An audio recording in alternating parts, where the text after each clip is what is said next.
Okay. Okay. So, ready to start. Hello to this December edition. I think the last one of 2017. That's been a pretty good year. Welcome, everyone. Thank you for joining. We're going to go through a quick update of a few things we've been doing in the past couple of weeks, and then we're going to do open mic and talk whatever anyone wants to talk about. So, George, why don't you start?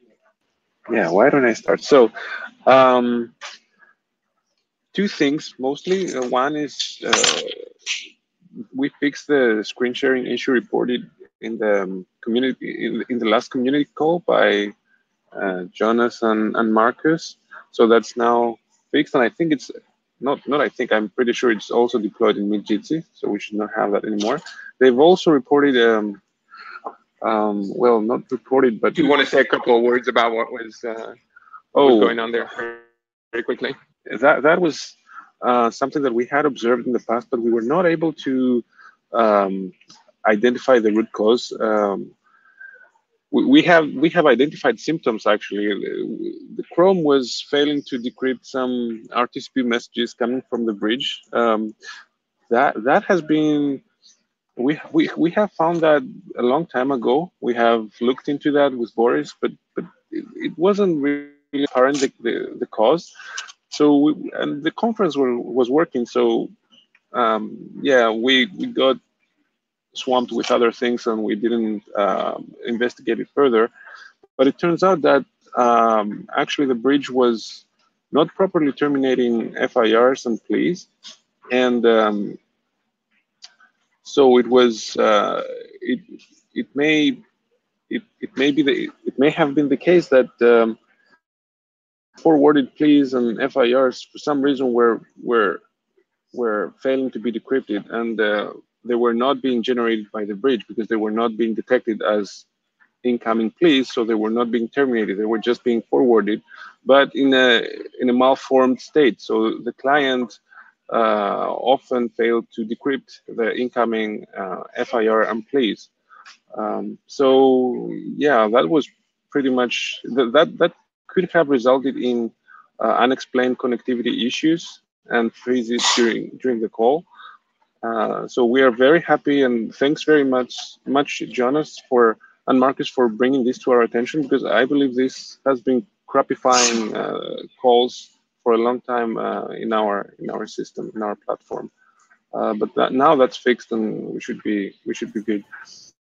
Um, what else? I'm currently working on adding some um, packet tracing, um, login packet traces from our infrastructure. This is in order to be able to enable us to improve the GCC algorithm in some sense. So Maybe you'd like to point out explicitly that we're not talking about tracing content, only packet metadata. Yeah, just delivery times and debugging state information from the GCC, from the congestion control algorithm that we're using. This is not going to log any content, of course. And there's also another issue that Jonas and Marcus has been trying to figure out, and this is again really with respect to pleas. And the REST interface. So sometimes when it might occur that the bridge is not generating a plea for when a new participant joins the call, this is when using the REST interface. Again, this has been known for a while, but we haven't been able to reproduce it in our system. Hopefully with their help now, we are going to be able to reproduce it and solve it. I'm going to have a look at that during this week. So yeah, that's most of what I had to say. Thanks, George. Boris? Just a note about analytics. We're restructuring things. So all of the client analytics events, or most of them, are going to change their format. And the adapter API that we have in the library changes its API a bit. So what this means for people is if you have your own analytics handler implementation, So something that pushes events to your own backend, you're gonna need to update it. I'm not aware of anyone using something like this, but I'm putting it out there for people so they know. We're gonna have documentation on the API, so you can. It should be an easy change. If you're using Google Analytics, we're gonna make the current. We're gonna update the current implementation ourselves, but the format of the event is going to change. So you're going to see changes in your dashboard. And very quickly, by the way, is anyone here using Jitsi with Google Analytics? Or with their own implementation.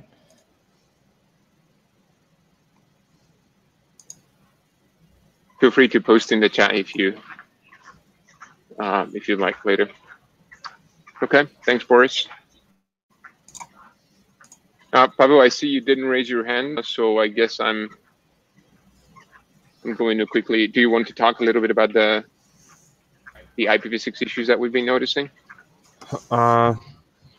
Yes, so it turned out that our Android app will not work on IPv6 network. One reason is that on the bridge we don't have IPv6 and the ICE will not work when we're passing only IPv4 candidates. But adding IPv6 is on our roadmap right now, and so, and to be clear, we're talking about Meet Jitsi, the Meet Jitsi deployment, not Jitsi yes. Meet itself. Yes. Which already has no problems with IPv6. Yes, and another thing is that if you're adding your turn instance servers, then just make sure to use the domain name instead of like IPv4 address directly, so that it will also work on IPv6, because then it will resolve this domain name to IPv6 name address. Otherwise, I found that IPv4 addresses were not working there. Right, so I'd like to expand on this a little bit, because it is something that I find strange. So what we found out in the past is that if you are on an IPv6 only network that has not 6.4 capacity, things do end up working well in our, so they do, actually I'm not even sure what this situation would be on web. Probably things would just fail there, but so on mobile, Apple do this testing as part of their admission process, where they check whether the app actually works in a 6 only network with not 6.4 capability. And they actually, we had a rejection very early on in the process that then Lubo resolved by basically making sure that whenever we deal with an IPv4 address, we're going to try and convert it into a valid IPv6 address by using some native iOS code that, based on that 6.4, does that translation. So that's been working well.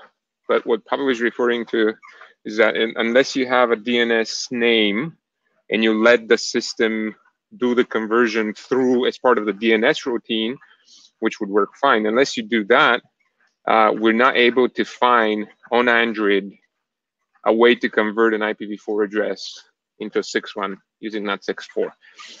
So I'm wondering if anyone else here has worked through that issue and found a way to do these conversions on Android. Let me summarize the question again. Has anyone found a way on Android to convert an IPv4 address to a IPv6 one using that 6.4?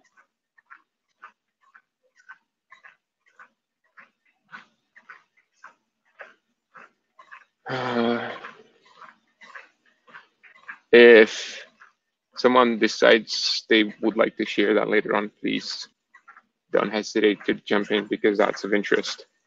But yeah, until we'd still have to go in and have to talk through that. The worst case scenario is that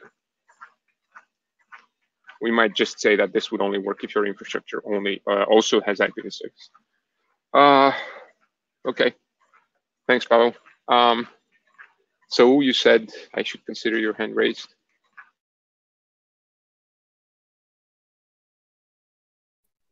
Okay. Can you hear me? We do. Well, not much to report other than I was working on error handling for the most part of these 2 weeks.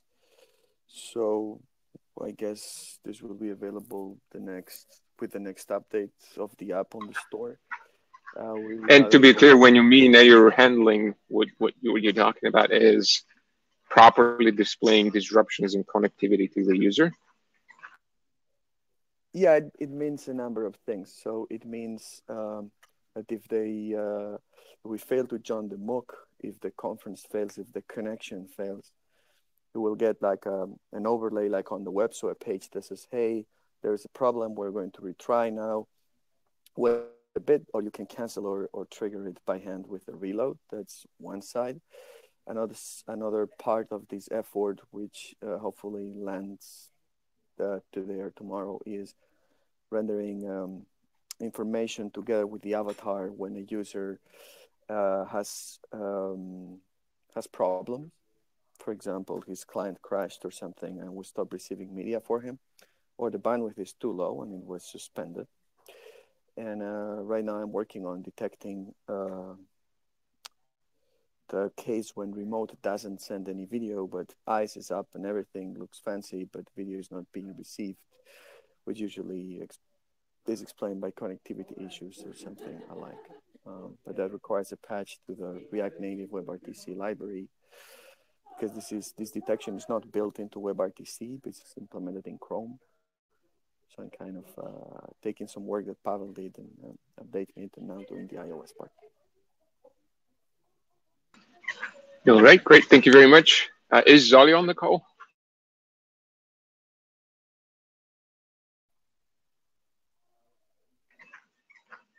Okay, I'm going to assume that he's not here. So Zali recently started work on a history feature of sorts, or a recent calls list. So now when you start the app, you're going to see a bunch of conferences that you've joined in the past and be able to quickly rejoin them, which would be particularly helpful, especially if they were on other servers. So this way you won't have to type the entire name again. And on that matter, where he's next going to move to a settings window, which is going to let you specify your own server, so that if you're using a server other than me, Jitsi, you can have a better experience with the mobile app. Now, I lost my train of thought there. So basically, the way that this would work is that if you specify your own server, you'd still be able to join other servers, but you would have to type their full URL, including for me, Jitsi. And for your own server, you're just going to type the conference name, the behavior that you get today for me, Jitsi. So that's something that people have been confused by in the past. And that settings page is also going to let you set your name and avatar. So Ed has a question about FIRs and PLIs, but George, would you like to take that? Or maybe Ed, would you like to? Or maybe Ed, would you like to say explicitly what you're interested in? I joined the call a little bit late, so I didn't get the context, but I heard something about FIR, PLI, and how it's been a problem for some time, been crapifying the service. So I just wanted to learn a little bit more. It might have already been talked about. Yeah, that was. Let me give you a quick version, and George, you jump in if you feel I haven't been accurate. But basically, the problem is that PLI and FIR termination wasn't working properly. So FIRs and PLIs sent by one client were actually not terminated and leaked through to other clients, and the encryption, and they weren't properly being forwarded, so they were failing as what was that Chrome message? It was in unprotect failed. So that is what we recently fixed. George fixed it this week. Very interesting. We've been noticing those messages for quite some time. So that was fixed by basically, it wasn't an encryption problem per se, but just a forwarding problem. So now these are not being forwarded anymore, and we're properly terminating them. So we'll issue our own FIRs and PLIs there. George, would you like to correct anything I said? That was a pretty accurate description. Yeah. Ed, does that answer your question? Yeah, and yeah, I'll be looking to bring in that fix. Cool. Okay. Luba, would you like to add something on the mobile side? No, that's pretty much all. We've been working on some fixes here and there. These are the important things. Okay. So I see another question from Roy. The first one was about a comparison between Zoom and Jitsi. We haven't done that. We've done one in the past over BlueJeans. I don't think we're planning on doing something like that in the short term. But if someone wants to do it, we'd be happy to talk about ways on how this could be achieved. The second question from Roy is about messages that now show on mobile saying that video has been disabled to save bandwidth. So Roy, should I understand that you feel that these messages are improperly shown when there should be enough bandwidth? There should be enough bandwidth, and actually this was on desktop. Oh, was it? So where are you seeing this? On stable on your own deployment? Stable, our deployment. They're a WebEx and Zoom and Atlassian customer. We're trying to move them over to you. But several of their users will occasionally see that screen where we didn't see that before on the previous stable release.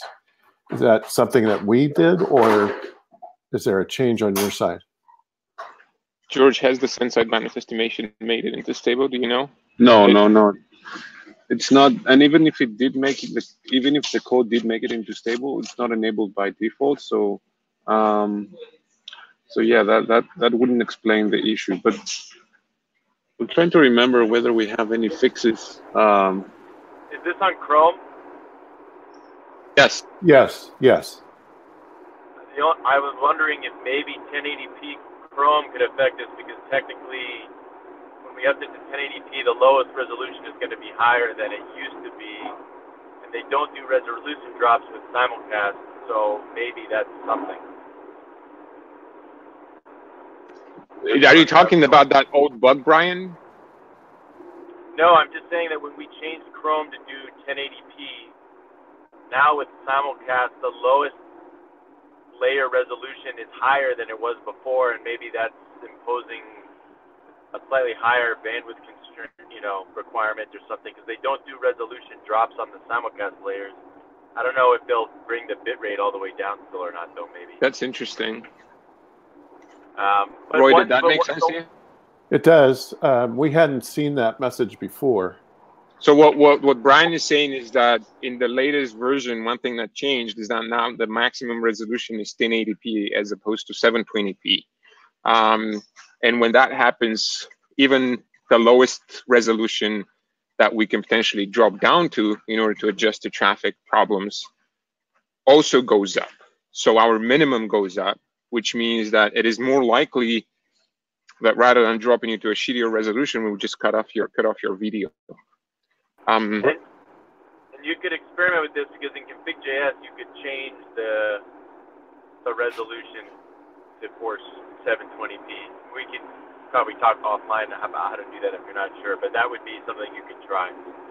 Okay, this is Brian. Yes.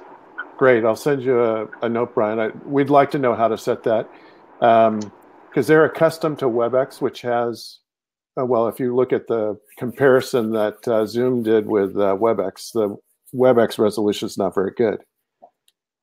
So they're not that concerned about it. But if they drop completely off, obviously that's a hindrance.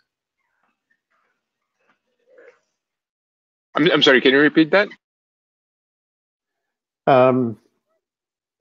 Jitsi resolution is very good in comparison to the certainly to WebEx, but if they drop completely off and they get that message that their bandwidth, their video has been turned off to conserve bandwidth, obviously that's a negative in their mind.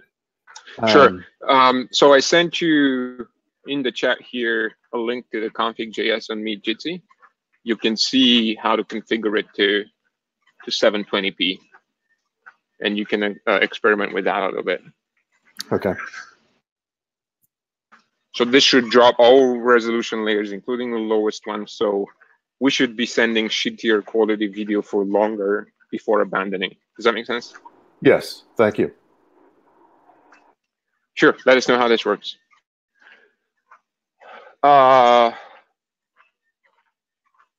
So let's see. Speaking of Brian, we're still making progress on implementing support for forward error correction in the bridge. We have, we're now almost done with the receive part. I'm not sure. Receive side is in now. It's not on by default, but it's in. Okay, so that's pretty cool. Do you know if it's unstable? I don't know that we've done a release since it's been committed. I don't think so. And by the way, it's not enabled by default in Chrome anyway, so. Right, yeah. There's no that's the other urgency there. Brian is also currently working on send side forward error correction. Would you like to add anything to that, Brian? Yeah, it's just early on starting. I'm just taking a look at Chrome's implementation as a reference point, and then I'm going to start doing that. But as Emil said, this is still behind a field trial in Chrome, but we're hopeful it will make it through at some point soon, because the current tech implementation is not really useful. That's why nobody's using it. So with this, we would be able to get a real one that would offer some nice protection and maybe be able to make probing and things a lot more interesting. So there's could be a lot of upside to this once it gets shipped everywhere. Perfect.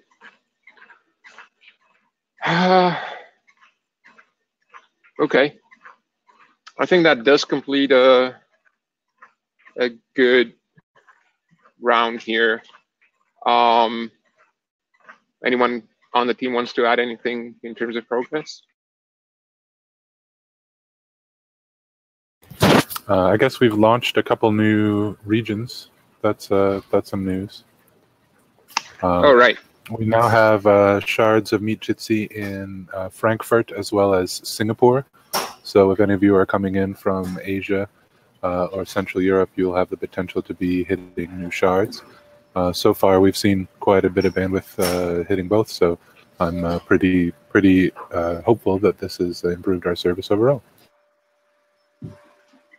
Yep, thanks for that, Aaron. So unless I'm missing something, I think that completes the progress part on our side, and we're now moving into open mic.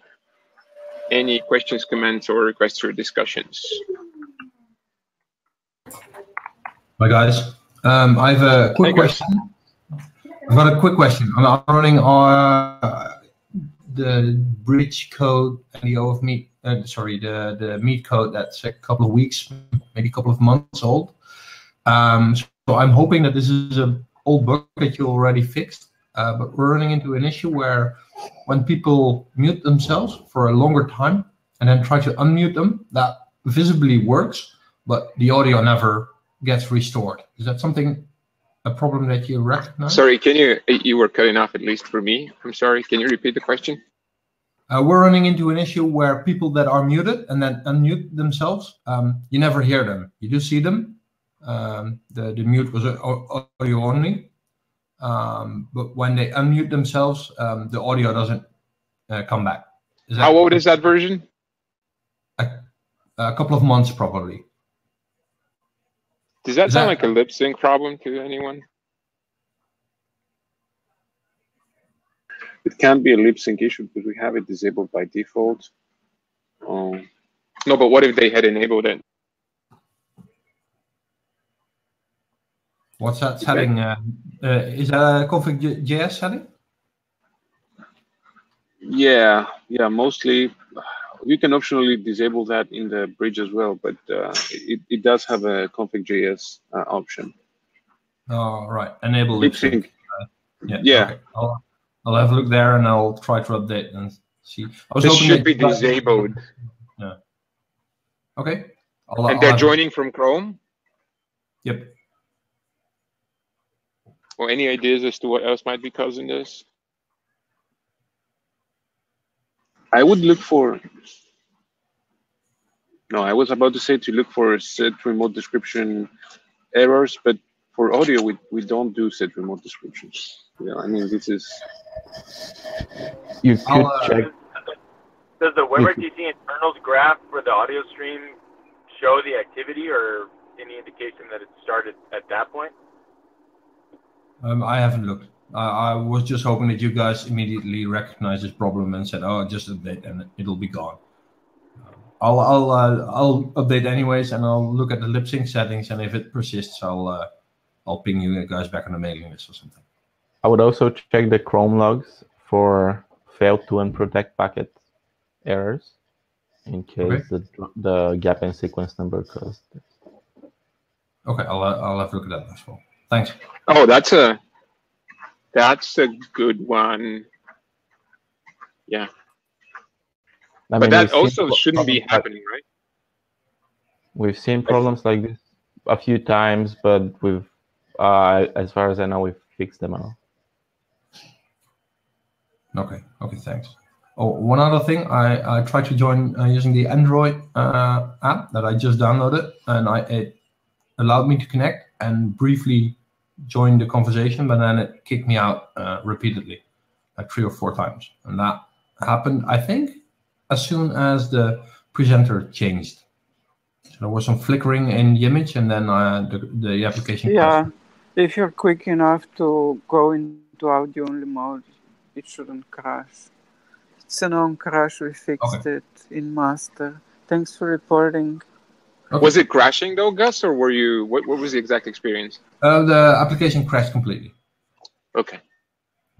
Right. So this should be coming out in the next update. Which Lubo would you like to venture a guess and as to when we'll do that?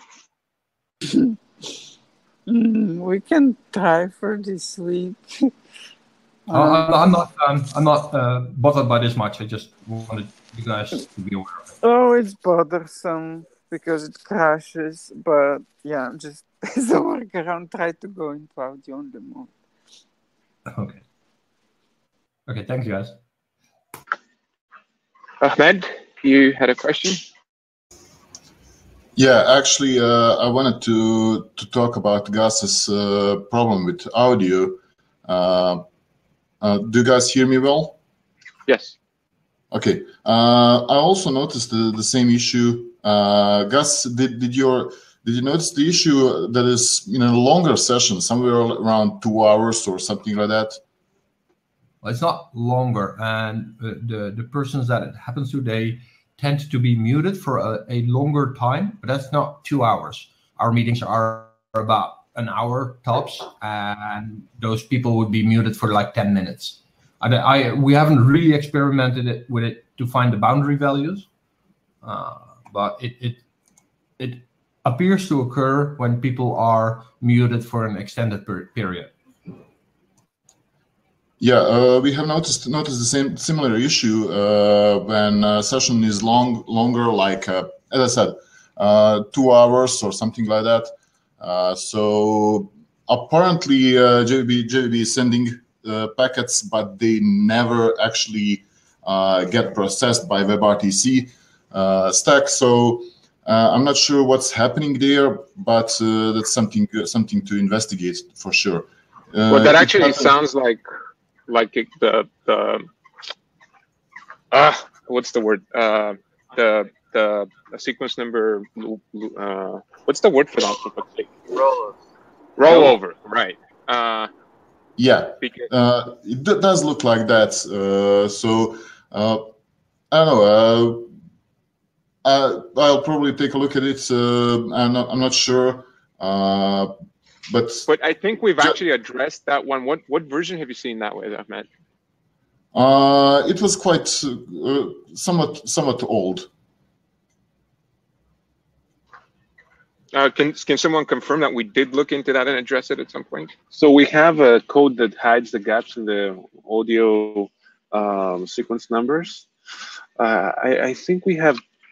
It may be the case that we have disabled it, so I can check really quick whether that's the case. Yeah, could you please, George? Because this messes up with lip sync, and at some point we were trying to fix lip sync, and one of the ideas was to disable this hiding of the gaps. Let me check. I will come back with an answer. And you can somewhat easily confirm whether this is the problem by. So the threshold is somewhere just above 10 minutes, between 10 and 11. So I would need for 12 minutes. And then look at the logs from Chrome, the debug logs. And if that's the problem, you should see a bunch of error messages saying that a packet failed to unprotect. Okay, cool. It might be worth noting that I'm running your guys' code wrapped in my own code. So my then it's your fault. End of discussion. Yeah, that of it being my fault. So don't take my word on it. That's just a side caution I wanted to. No, but you also said around 10 minutes, so that's a suspicious coincidence. Yep.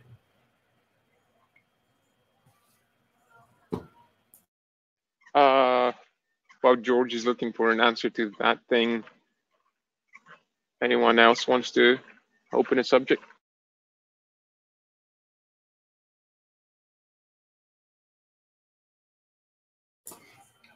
Quick question. Is any of you going to attend FOSDEM in Brussels in February? El Sagul. Ah, cool. I'll meet him there. Well, El Sagul is actually on Disco, so would you like to? No, he is I think he's the lead of the real-time lounge event, so I expected him to be there. I think Nick from our team, Nick Vassant, who did the speech-to-text stuff, might be there. I think he's giving a talk. Yeah, and I'm not sure about so. All right. In any case, if anyone's there, come visit us. We're all in the real-time communications lounge. So we hear you now. Oh, okay. Sorry, I'm with a debug build fighting for all the debug messages. No, I'm not going to be there this year. I'm on the backstage. Oh, that's too bad. Currently browsing through the talks. A lot of responsibility for Nick then. Yeah, so Nick is going to carry the flag. If we accept this talk, I'm not sure yet, you know. And yeah, this talk is about work on speech recognition. We have some great talks this year, by the way. Some new interesting topics as well. A bunch of people that have not submitted talks the previous years, which is great to see. Some refreshing in the room. So if you're there, definitely go check it out. Okay, George, you ready with the answer? It's not. I'm not sure yet. Okay, so why don't we take this to the mailing list and because if that's broken, we're going to have to create an issue anyway. So we're also going to open a ticket on GitHub.